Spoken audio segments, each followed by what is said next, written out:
All right, so policy as expected, but still resulted in a lot of smiles. Of course, the RBI governor, in his maiden monetary policy speech, Sanjay Malhotra, has delivered a 25 basis point rate cut. This was widely expected by most economists who were polled across the country.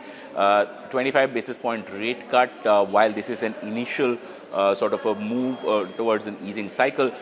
What stood out was more important the statement that he made towards the end of his speech, where he said that the MPC felt that there was a need for a less restrictive monetary policy because that is what the economy needed.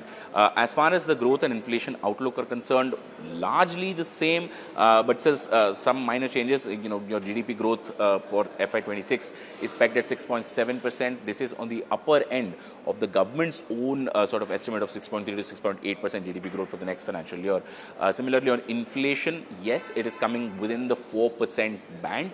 It's not still below 4%, but that's those are all healthy signs. According to the RBI governor, food inflation is showing signs of moderation, and unless there is some kind of major sort of supply side issue, food inflation will likely continue to moderate.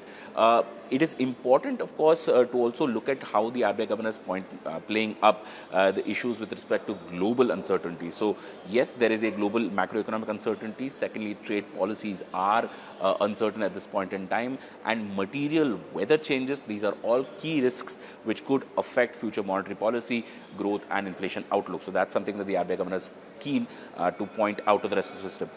Overall, while he maintained what was widely expected in the monetary policy, one statement that he made apart from this also caught my eye, which was when he said that regulations are not devoid of costs. So that was an important sort of message that is coming in.